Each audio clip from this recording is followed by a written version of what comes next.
Welcome to the Building Pathways to Healthy Minds podcast, where we share real-world strategies to nurture children as they grow. I'm your host, Priscilla, and I cannot wait to dive into the subject today that we are talking about. We are going to be talking about something that is a huge part of what we do at Child Builders, which is keeping kids safe. I'm so excited about this subject, and it is an eye-opening, life-changing subject. So get ready. I'm going to be talking to Becky Stephenson today. Becky is a counselor, educator, and has been working in education for over 38 years, which is amazing. She is currently working in an early childhood private center, and she works as a tutor and has done amazing programs and trained in developmental assets, love and logic, the positive parenting program, and she also works for us at Child Builders. So it is going to be a treat. She is so knowledgeable. So grab your coffee, pull up a chair, get in your car, wherever you're going. I hope you enjoy this podcast. It's going to be amazing. So I want to get a chance to talk just for a minute because we get to do a lot of work stuff together, but not always talk about all the other things and our backgrounds, Right. which both of us have backgrounds in education. I was a teacher for many years, and you were a teacher and educator for many, many more years than me. Yeah, a long time indeed. That's amazing. So I was wondering, as I was looking over what all the things you've done, what got you interested in education? I was playing school when I was little, and I think I was just born to go into education. I loved kids. Well, I loved playing school first. Then as I got a little older, I loved babysitting. I had a neighbor who was a year older than me, and probably she was maybe 13 and I was 12, and we started like a Mother's Day Out kind of program on our street. And so this is a long time ago, and a dollar went a long way. So for a dollar or $2, I don't remember what, we made flyers, we put them out where we knew the little kids were. For a dollar or $2, we would go pick up the kids, bring them to her backyard. We would have activities, songs, games, snack, and then return the kids back home. So like for 2 or 3 or 4 hours, for a dollar or $2, we had our own little school. That's So, amazing.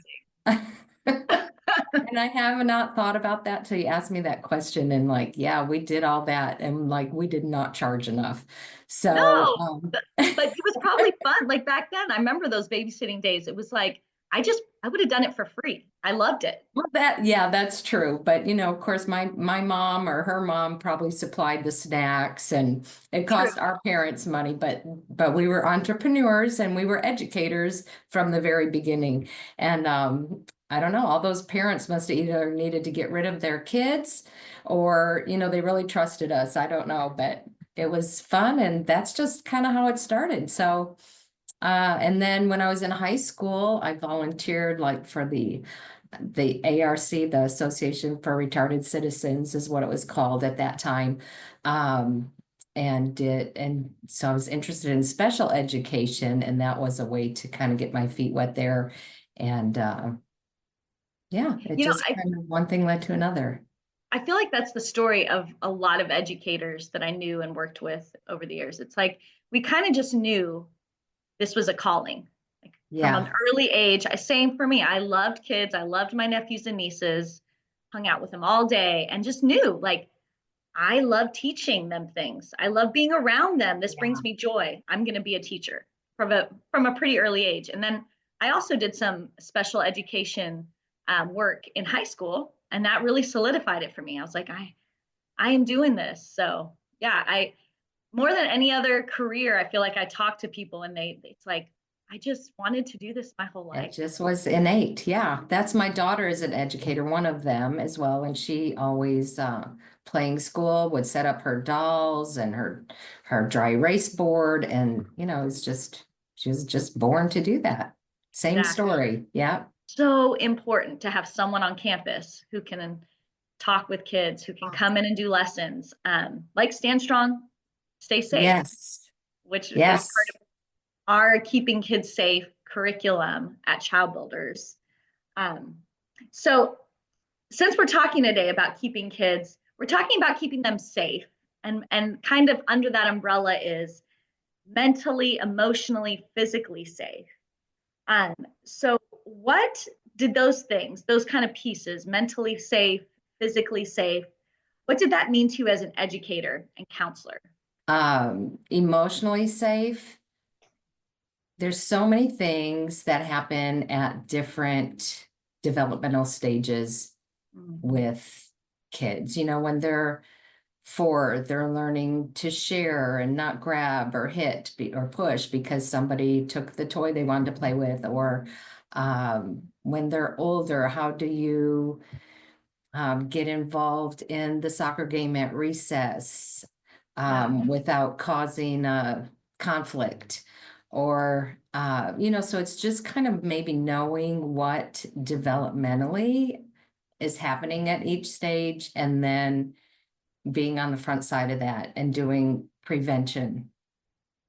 So Yes. here are some tools that you can use. And Stand Strong, Stay Safe curriculum really addresses that for kids and gives them the tools that they need that can be applied. They're so general and can be applied in so many different areas and scenarios. Absolutely. So I think it's just a great tool for them. And, you know, just knowing as a counselor or teacher what kids are going through or potentially going to go through at this age, you can give that to them in advance. And it can prevent a lot of conflicts and social, you know, give them some social skills that they can apply. Absolutely. I think that curriculum too kind of hits on all those pieces. It talks about how to be physically safe. It talks about how to be emotionally safe. We have a lesson on kind words and Right. what that does to someone when they've encountered unkind words. And then, you know, it talks about mentally safe and sexually safe. You know, it Mhm. covers all those pieces of preventing abuse from happening or Right. disclosing if needed. Um, so I wanted to kind of walk through some of our concepts. Before we do that, I had another question for you actually.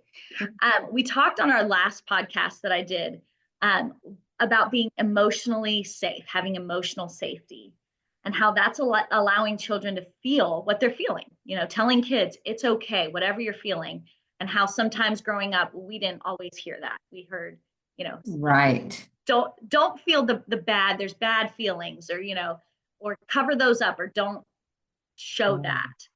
Um, and so I was wondering, do you have some strategies for when a child walked into your office or even your own kids that you could tell their emotions were out of control or something was going on? What were some ways you created safe spaces for kids? Yeah. Well, I think the first thing is listening for really understanding what their perspective was in the situation and just letting them tell their story. Not offering to fix it for them, but just helping them maybe problem solve and see what they can come up with. And, you know, if they struggle, then, you know, well, would you like to know what some other kids have done in that situation? And maybe giving a couple of things and then laying out the scenarios. Now, what do you think could happen if you choose to do that? What could Yeah. happen if you choose to do that? And eventually, of course, once they're talking, they're calming down usually, and then we can get to the problem solving part. But you know, just validating what they're feeling, what the situation was. Yeah, I can see where that would be really upsetting that happened. Let's go back and look at it and walk through it in a different way, you know, once they're calm. And sometimes not talking or listening at all. Sometimes they just need a place, and being that person that's a safe spot or a safe person, you know, and just keeping them safe and you safe. And maybe they want to just sit under a table for a little while. That's okay, right? Sit Not beside. forcing the issue, because that's just going to create more problems for everybody if we try to force it on them. So just, and I know part of, part of the program is who identifying adults you can go to if you need help with something, and being one of those adults for, for the child too. So, I love how so you said validate too, yeah, being a safe adult so who, important. when they come to you, they know I'm okay. I'm safe to feel and say what I need to. Yeah. I'm validated. And also having empathy, listening. Mhm. I've been there. I tell this story sometimes when I do trainings, especially with our, SEL curriculum, or if I do a teacher training on how to create nurturing environments in the classroom. I talk about how I was going through my master's program, similar to you. I was teaching and then realized I just do not know enough. Like I thought I knew it all, and I do not know what I'm doing. So I went back to get a master's degree, and one of my classes was classroom management, and a strategy was empathy. And I literally remember reading about it and sitting in this class with this professor who I dearly loved, but was just like, this is silly. I do not understand this as a classroom management skill. Like, what are we doing? I need tools. I need to know what to do. And I had this student in my class that had big anger just often. The littlest things he would get very, very angry. And I had tried everything that I knew. Thankfully, I was going through my master's at this time because I was trying all these strategies. Nothing was working. And one day it was kind of the end of the day, and I had tried everything. And I was just like, you know what? I'm going to try this empathy thing. I don't see how this is going to work, but I'm going to try it. And the kids, I remember it very distinctly. The kids were all getting their backpacks kind of behind us. He was at the point where he couldn't, even function anymore. And he sat down at the table and he was so angry, and he used to scratch himself and scratch his face. And I sat across from him, kind of skeptically thinking this isn't going to work. But I said, I can tell you're so angry. I'm like, I get angry too, and I really started putting myself in his shoes. And I was like, Mr. Chris, and that's my husband, and he would come in and read. I said, man, Mr. Chris does some stuff that makes me so angry sometimes. Sometimes I don't even know what to do, but I'm just so angry. And I just want you to know you're not alone. And we all get angry like that. And it was like his face completely changed. I mean, in that moment, like, and I can even now picture it. And inside I was like, this is working. Wow. And we, after that day, there was a change in our relationship. Not perfect. It wasn't like magical, but it was different. It was like all of a sudden we were on the same team versus before, when it was like, I just have to fix him. I have to fix him. That's what I felt, just to get my job done. He needs to not do these things. And all of a sudden it was kind of like we had an understanding. And I could just see it. There was a change, and that was such a hard year, a tough year of students. But I ended up at the end, they were some of my favorite. That was like one of my favorite Yeah. years. So Building relationships, it's critical to getting places with kids for sure. Just having yeah, that relationship and empathy. I mean, yeah, that's a big key, and a gift we can pass on to students too. And, the Stand Strong curriculum has that built in as well, which is really nice too, because uh, I think it's lacking a lot in our children and in our society, is not and as stopping empathetic as we could be. stopping that cycle of like, there are emotions that we shouldn't feel, or there's Right, things we can't feel or say.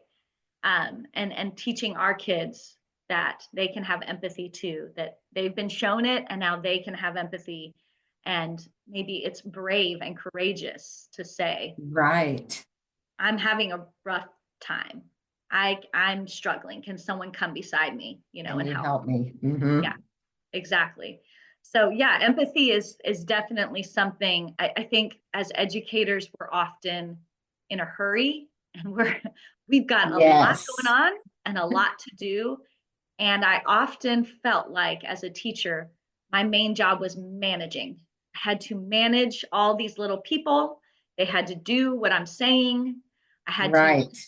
get my schedule done. And I think, especially learning about child builders, you know, and these things meaning something to me, I think as an educator, I'd be very different now. I think it would be less about managing and more about what's at the heart.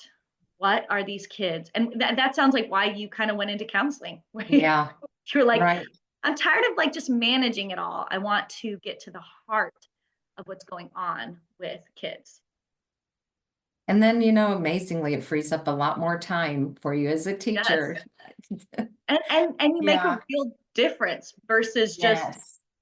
teaching everything you have to teach, which that's important, but it really, you leave at the end of the day going, whoa, like I did I, something. yeah, I was known, and I helped other people be known Yeah. in their lives, which is pretty awesome. So we do the Stand Strong, Stay Safe curriculum, and you've done it and I've done it. And Yes. I was hoping we could talk through. So the core concepts are know what's safe. And these are just good for parents to know. And like you said, you can use this in many Mm-hmm. different ways. You can use it Yes. as a safety curriculum. You can use it as classroom management. You can use it as in your home, how you want your kids to react. So know what's safe, be assertive, tell someone, keep telling until you get help. And it's never your fault if someone hurts you. So I was thinking, would you break down those pieces kind of with me? And maybe we can give parents and educators just some tools and some thoughts on why these pieces are so important. Mm-hmm. Um, so the know what's safe. Why do we have that in there? Why is this important? Yeah. So Right? know if it's safe, right? Like, physically safe. I mean, my body belongs to me, and if just knowing your boundaries and clarifying those with kids that even like it starts off, I think the lesson about a hug and who likes hugs, and who do you like to hug you? Your mom, your grandma? What about the neighbor? What about the lady that's checking you out at the store, or those kind of things, and just knowing, clarifying what are your boundaries, and um And really talking about them. Like that's yes, such a good thing that, again, I don't think I did this as a kid, but like it's okay for you to want to hug from one person and not from someone else. right, And it's okay maybe to say some days you don't feel like something. And also those adults to know when a child says, stop, I don't like that, that we stop. We respect those boundaries. respect that, Yeah. right, And yeah. so really setting a child up to know, what does it mean? What does safety mean? And I love that you brought in the boundary language. And then emotionally, when you get those strong uh, feelings that are uncomfortable, like anger or frustration or sadness, um, ho- just identifying that how does your body react? And so how do you know? And then stopping, the emotional control component. Now, what am I going to do with this? How Yes. do I handle it? Who can I talk to about it? Can I let this out to somebody? Where is it safe to express this feeling? And how do I express it? Here are some, giving them some ways or some tools on how to move past that. These feelings don't last forever. You're not always going to be sad for the rest of your life or always be frustrated. Um, and so how do we move past that? So, just being emotionally safe. I felt that way because somebody crossed my boundary with their words that Yeah. hurt. Okay, so let's, identify the feeling and the skills that you can use to address it or move past it, and know that you're still okay. And, somebody crossed your boundary doesn't mean that it's your fault.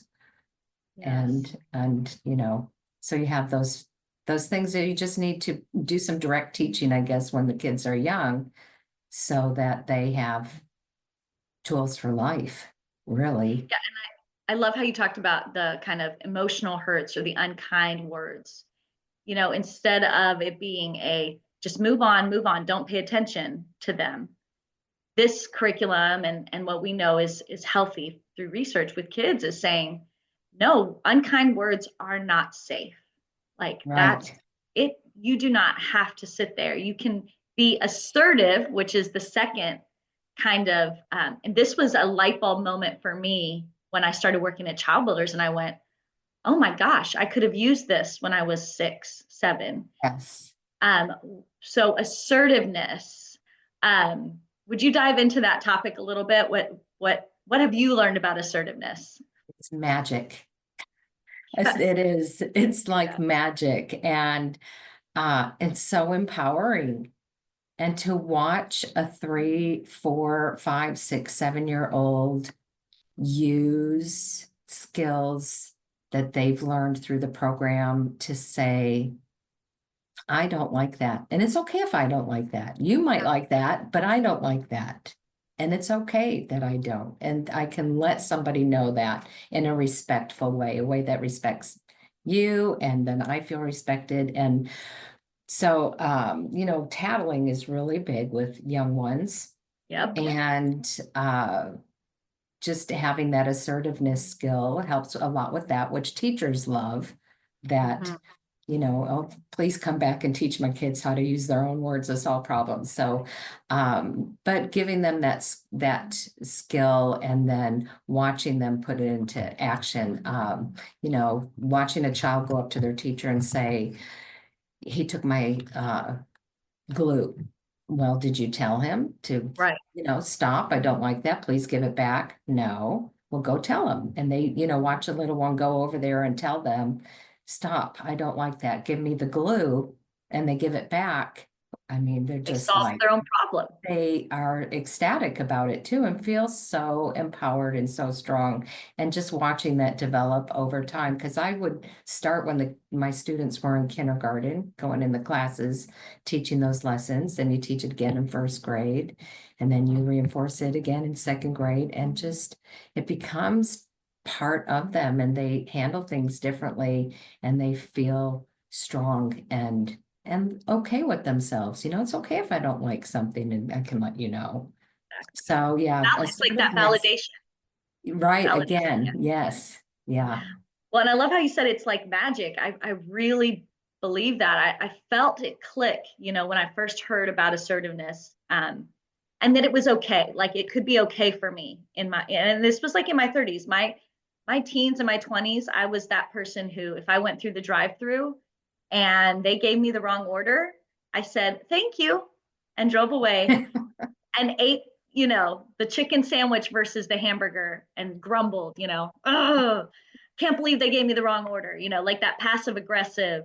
I didn't know Yes. that it was so much healthier if I could just say, hey, this isn't what I ordered. Would you mind? And that's the thing about assertiveness. It's not aggression.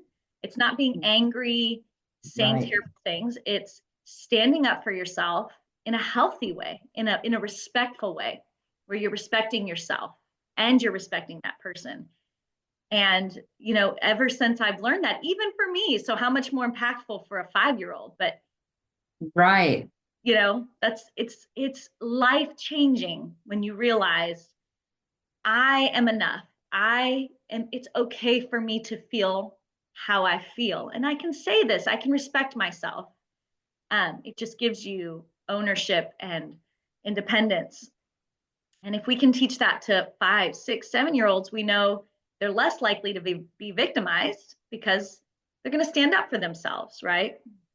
And they won't struggle as maybe you and as I did as an Exactly. adult, learning to be assertive and saying, you know, this isn't okay with me.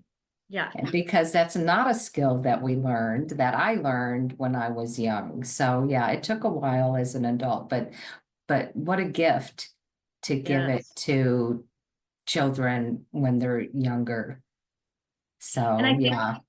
I think as a teacher, I wanted that for my kids, but I didn't have the language or really the practicing or the skill. I would say, oh, they come, somebody did something, and I always wanted them to feel like they could tell me. And I never wanted to be that teacher that just said, deal with it Go yourself, sit down. Yeah. But I, would say similar things to assertiveness, like, did you tell them, you know, to give that back, or did you? But with Stand Strong, Stay Safe, it gave lessons and language to that, where we have the kids practicing assertiveness themselves, standing tall, shoulders back, Yes. looking at the person. And as you class, you're talking about it. And so I always delve into that other side of, and when someone is assertive with you, what response do you give them? We respect each other.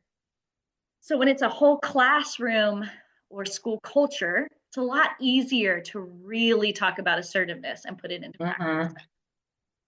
So it's, yeah, huge, huge in kindergarten when they're just barely learning how to say Yeah. what they need and what they want, for it to be a whole class that says this is acceptable, and we're gonna Right. we're gonna try and do this. We're gonna try to be assertive. Yeah, life Yeah, changing. and they don't get it, of course, the first lesson or the second or the third, Exactly. it's repeated. And that's why the repeating the lessons every year and repeating the skills with each lesson. And then the characters that come in the later elementary that also use the same skills. The Uh, superheroes. the superheroes, yeah. And it makes them feel like a superhero themselves. And they really latch onto the characters too, but it just builds on each year and until it becomes natural part of their response. Which is building a community, hopefully, that does respect each other and that Yes. can be validated in what they're feeling and thinking. Um, so then we talk about, and we talk about all of these within these lessons, be assertive, it comes back. And then it's the next step is, if you've been assertive, right? And there's still something going on, tell someone. And Right. you talked about that. A big part of that is identifying people you trust. Can you speak into that as a parent, as an educator? What have you done to kind of build that into your children, people around you? Yeah. And as a parent, being there for my kids, kind of more authoritarian, I guess, is or authoritative, I guess, is the parenting style that's just being clear and of my expectations for behavior and having natural consequences for behavior. I think I explicitly also teaching it and saying, which this is what the lessons do, but we can do this as parents in our own homes, saying, Yes. if someone ever does these things, if someone crosses your boundaries, you can always tell me. You can stand up for yourself, be assertive, but if they don't listen, or if it's an emergency, come tell me. I Yeah. am a safe person for you. Being And there. really going through explicitly, what does that mean? If they hurt you with words, if they touch you in a way that you don't like, I will be there. I will listen. I am someone you can trust. And then really going through with your kids, who are the other people in our lives who we know we can trust that they have their best intentions. Yeah. Yeah, and I think that goes back to what I was saying earlier too about knowing the developmental stages and the things that kids will go through at certain times and role playing, if this happens, let's act it out. Let's pretend and, give them so that they're prepared and they've already done this. When we practiced at home or when we practiced in my office at school, we're prepared now. So, it's like a 4-year-old, what if you heard someone say to someone else, you can't play with us or you're not my friend? What would you do as a bystander? Or what if somebody said that to you? How would you handle it? And kind of role playing that at home. Or if kids get older, they're going to be asked to, a friend asks them to do something sneaky or dangerous, or that's against our family values or rules. How are you going to handle that? Because that's going to happen. Absolutely. And let's role play that. How are you going to get out of it? What are some ways? What can you do in that moment? Because when they're in the moment and it's happening right then, those rush of feelings come in and it's hard to sort out. But if we practice in advance and give them the tools over, time and again and in different scenarios, then it's just going to become hopefully a part of their repertoire that they can pull out those tools on the spot and get out of a situation that's uncomfortable or dangerous or brings up intense emotions. Yes. I love how you even went into, I was going to get into this a little later, but I love it. We have this webinar called Keeping Kids Safe, Keeping Children Safe in a Troubled World. And the steps we kind of walk parents through on that is plan, anticipate, practice, communicate, which you tied in all of those. We don't want to wait to see what's going to happen to our kids. We want them to be, again, preventative. We want to be proactive and say, if this situation happened, how are we going to do it? Let's anticipate that situation happening and not just have it happen and be shocked. And then we need to practice. How would you handle this? Let's role play it. And communication is huge. Telling our kids, Yes. Let's talk about this. Let's talk about some of these things your friends are doing or saying or whatever.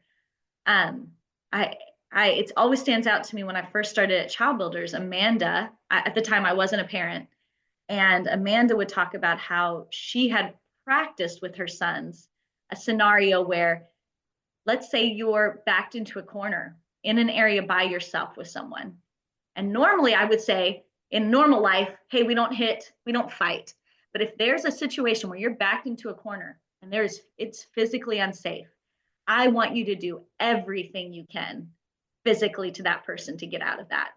And that just really stuck with me. It's like, you kind of take that for granted that kids might know that, but here we are all these years saying, don't fight, don't hurt, but we need to talk about those situations where this is an emergency situation. You hit, you kick, you scream to get out of that situation, right? And then you go tell, and then you get help. Exactly. Yes. Which is what we do with these curricula. We go in and we say, let's just act this out. What if this happened? What if this happened? Instead of just letting them face it. So if we say it enough and it's in there, I can be assertive. I can tell someone, and here's the people I can tell. Here's the people at school. Miss Stevenson, I know she's safe. My teacher. Here are the people at home I can tell. That's so important for them to have. It's again prevention, right? Yes, exactly. And so then we go to that next skill, which is keep telling. And why is this important?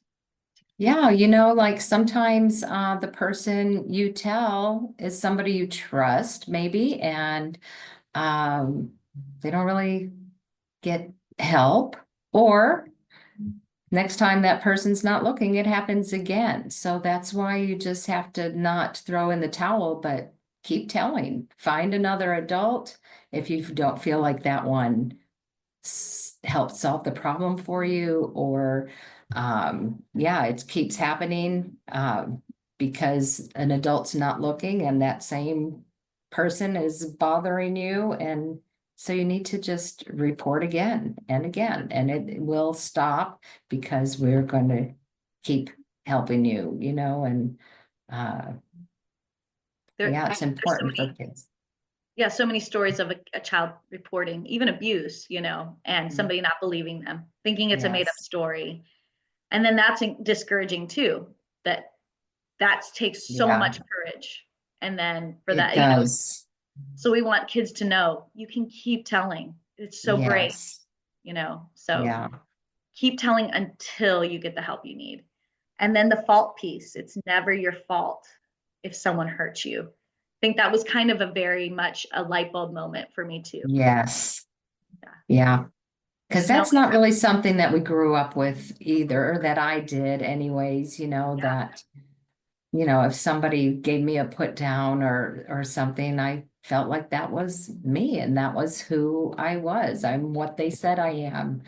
But yeah, so that's really important for kids to understand that it's not their fault. It's not about them. It's really about really the other person that's doing or saying something, and they need help just as much as you do, but we're going to keep you safe for now and take care of that, you know.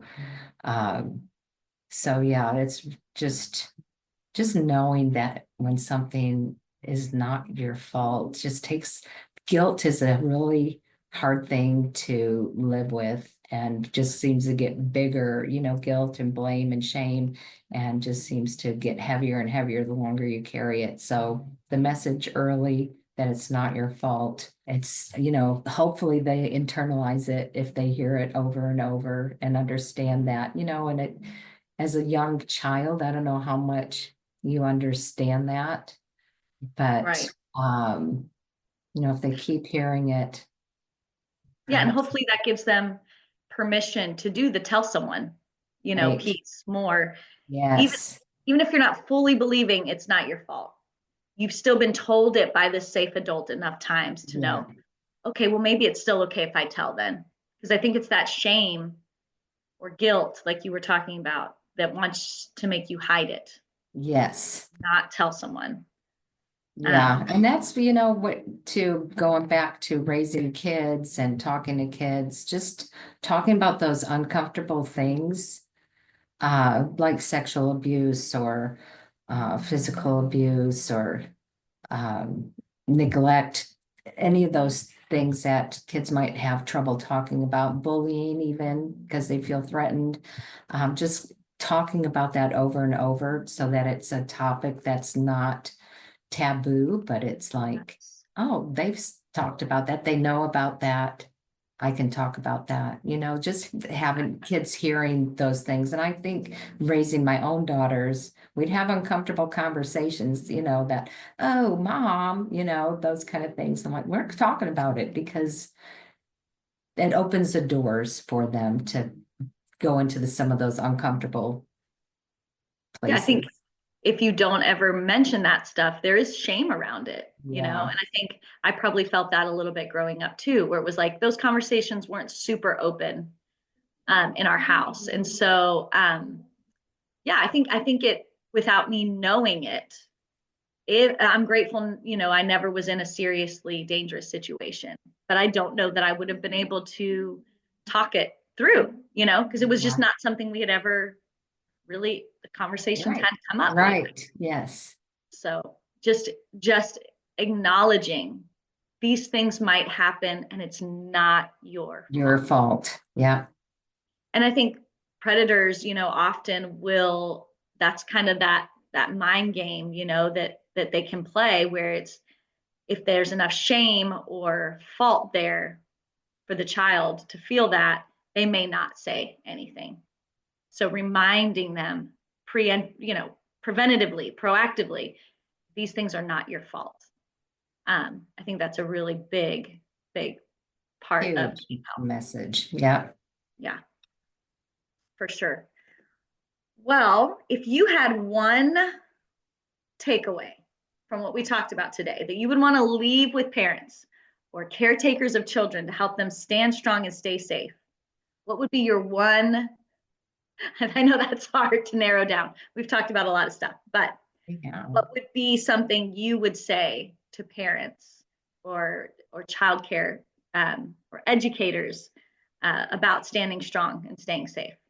You know, I would say put your phone down for a minute Mm, and look your child in the eyes and really listen to what they're telling you mm, and put yourself in their shoes and you know, start at step one with helping them helping them stand tall, helping them be assertive and stand up for themselves and just anticipate the things that they might be going through and understand the thing because children are going through a lot different things today than they did when I was a child, or even then when my children were children, and just really stopping to understand them and don't always go to their rescue and blame the other guy, but help them go through the, the whole thing, which we didn't even go there today, but that's No, a but I different love that. topic. Yeah, I mean, it's one of those like life is messy. Right. Relationships are messy, emotions are messy, and we're not just trying to fix it. We're trying to get to the core, connecting. And helping your child to develop some skills that they can have for life. Because if we're fixing it for them or letting them make mistakes is a good thing. Yes. And figuring it out, but be their advocate and support them in all the ways. But just really listening and stopping and listening and is step one. And not just feeling like we have to manage everything. Right. Which in parenting, in teaching. And we do that. Yes, it feels like that's part of our job when really maybe it's okay to just get in the mess with them sometimes. Right. I need to remember that for sure. Well, thank you. Thank you so much. Wow, that was an amazing conversation with Becky Stephenson about keeping our kids safe in our world. Becky is so knowledgeable and brings so much passion to this subject. We hope you enjoyed it, that it was informative and helpful. Thank you. We are so honored that you give your time to listen and be a part of our Child Builders family. Next time, we will be discussing resilience. What is it, and how can we build that in our children? I hope to see you there with a cup of coffee or in your car. I am just so grateful for your presence. If you have any questions or comments, please feel free to put them on our Spotify page. We would love to hear from you. Until next time, bye.